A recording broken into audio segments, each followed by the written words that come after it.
Durgapur medical ছাত্রী ধর্ষণ কাণ্ডে বোলপুর থানায় বিজেপি ডেপুটেশন কর্মসূচি। দুর্গাপুরের বেসরকারি মেডিকেল কলেজে দ্বিতীয় বর্ষের ছাত্রীকে গণধর্ষণের ঘটনায় উত্তাল রাজ্য জুড়ে। রাজ্যের বিভিন্ন প্রান্তে এই ঘটনার প্রতিবাদে ডেপুটেশন কর্মসূচি পালন করছে বিজেপি। জেলার একাধিক জায়গায় পাশাপাশি সোমবার বোলপুর থানাতেও ডেপুটেশন জমা দিল বিজেপির মহিলা মোর্চা ও যুব মোর্চা। এদিন বোলপুর রেল ময়দান থেকে বিজেপির কর্মীরা একটি বিক্ষোভ মিছিল বের করেন। মিছিলটি শহরের বিভিন্ন পথ পরিক্রমা করে বোলপুর থানার সামনে এসে শেষ হয়। সেখানে থানা ঘেরা ও বিক্ষোভ দেখানোর পর বিজেপি 3 জন প্রতিনিধি দল থানার ভেতরে গিয়ে পুলিশের কাছে ডেপুটেশন জমা করেন। সংবাদ মাধ্যমের মুখোমুখি হয়ে বিজেপি নেতৃত্বরা রাজ্যের মুখ্যমন্ত্রী মমতা বন্দ্যোপাধ্যায়ের সাম্প্রতিক মন্তব্যের তীব্র সমালোচনা করলেন।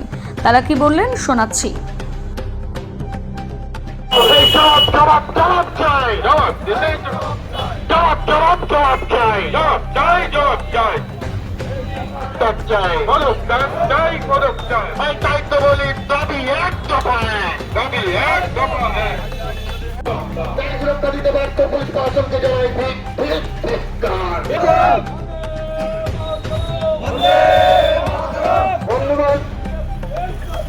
আজকে আমরা এখানে উপস্থিত হয়েছি সারা পশ্চিমবঙ্গে যেভাবে নারী নির্যাতন কর্মসূচি দিয়েছি। আমাদের এই ডেপুটেশনে কর্মসূচি এই প্রোগ্রামে আমাদের জেলার মাননীয় সহসভাপতি রামপ্রসাদ দাস,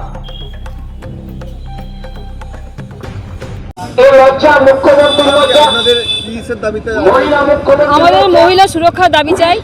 আর আমাদের মুখ্যমন্ত্রী তো মহিলা একজন, ওই না চাইছি ওনার পদত্যাগ করুন। উনি কোনো আমাদের সুরক্ষা দিতে পারছেন না। আমরা একমাত্র মহিলার সুরক্ষা চাইছি। কি দাদা কি বলবো, আপনার ঘরও দিদি ভাই বোন সব আছে, আপনার বোনও আছে। রাতেবেলা মহিলা কেন বাইরে বেরোবে না? আজকে মহিলাদের কোনো কাজ নেই, আজকে মহিলা সবাই কাজে ব্যস্ত। রাতেবেলা কাজ থাকতেই পারে, তা বেরোবে না, এটা কি যুক্তি? আমার তো কোনো মাথায় ঢুকতে না কি যুক্তিতে উনি বলছেন। আজকে আমরা ডেপুটেশন দিতে এসেছি, এর প্রতিবাদ বা বিক্ষোভ যাই বলুন, জানি কোনো ফল হচ্ছে না। পুলিশও কোনো কাজ করছে না। পুলিশ আমরা অনেকবার দেওয়া হচ্ছে, এটা নতুন ঘটনা না, এটা অনেক ঘটনা ঘটেছে। ওনারা কোনো কাজ করছে না, তাও আমরা চেষ্টা করছি যদি কিছু হয় কিন্তু করেন ওরা। স্বাধীন ভারতে কি নিরাপত্তা 100 বার আমরা নিরাপত্তায় ভুগছি, আমরা স্বাধীন হইনি, মহিলারা তো স্বাধীন হয়নি।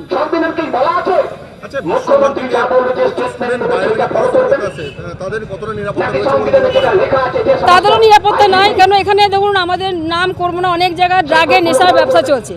ওই নেশা করে ওরা উল্টোপাল্টা অনেক টিটকারি করছে, অনেক যা কুকর্ম করছে, ওদের নেশার ঘুরে করছে, তো হুঁশি রাখছে। তাহলে এইগুলো কি ব্যবস্থা হবে?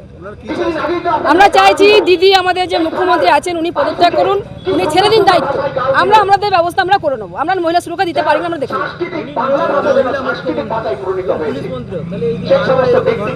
সেটাই তো আমাদের দাবি। উনি নিজে একজন মহিলা, এই কাজগুলো কেন সাপোর্ট করছেন?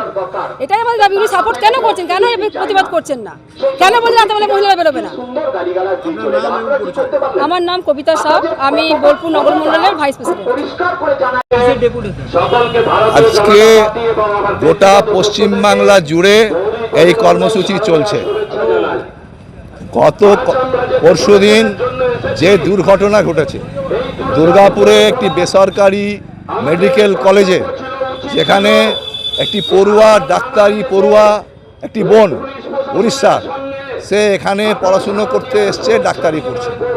রাত্রি 8টা তখন বাজেনি, আর তখন কতগুলো সন্ত্রাসী বিশেষ সম্প্রদায়ের আর ছোকরা তাকে তুলে নিয়ে যেয়ে তাকে ধর্ষণ করেছে। আজকে এই যে ধর্ষণ কাণ্ড, একটার পর একটা ধর্ষণ হচ্ছে, দিনের পর দিন ধর্ষণ হচ্ছে, সোশ্যাল মিডিয়া সব মিডিয়ার মাধ্যমে মানুষ দেখতে পাচ্ছে, কিন্তু মমতা ব্যানার্জি সে ব্যাপারে তার কোনো তৎপরতা নেই। তিনি বরং তাদেরকে সাবধান করছেন রাত্রিতে বেরোবেন না। এর থেকে লজ্জার আর কিছু থাকতে পারে না। তাই সমগ্র পশ্চিমবাংলায় যে ডেপুটেশন কর্মসূচি চলছে তার অঙ্গ হিসাবে আমরা এখানে আজকে বোলপুরে বিজেপি বোলপুর থানায় ডেপুটেশন দিচ্ছি। দাবি সমাজের সর্বস্তরের মায়েদের, বোনেদের, ভাইদের, দুর্বল সর্বস্তরের মানুষের নিরাপত্তা। বাংলা আজ সন্ত্রাসীদের রাজত্ব চলছে, বাংলা আজ ধর্ষণকারীদের রাজত্বে পরিণত হয়েছে। অত্যাচারী, অনাচারী, ধর্ষণকারী, ভ্রষ্টাচারী, বালি চোর, পাথর চোর, কয়লা চোর, তাদের স্বর্গ রাজ্য থেকে বাংলার মানুষ আর আমরা মুক্তি চাইছি, বাংলার মানুষ মুক্তি চাইছে, সেই জন্য আমরা এই ডেপুটেশন দিচ্ছি। এরপরে আবার কি আপনারা নিজের নামটা ডেপুটেশন জমা দেবেন? এরপরে ডেপুটেশন দেব। ডেপুটেশন একটা গণতান্ত্রিক কর্মসূচি, তার মানে আমরা আমাদের প্রতিবাদ কর্মসূচি। গণতন্ত্রে তো লড়াই করে সমস্যার সমাধান হয় না, গণতান্ত্রিক পদ্ধতি হচ্ছে আন্দোলন। এটা সংবিধান প্রদত্ত গণতান্ত্রিক আন্দোলন। সেই আন্দোলনের মাধ্যমে প্রশাসনকে তাদের দৃষ্টি আকর্ষণ করানো, জনগণকে অবহিত করা, এটাই আন্দোলনের কাজ।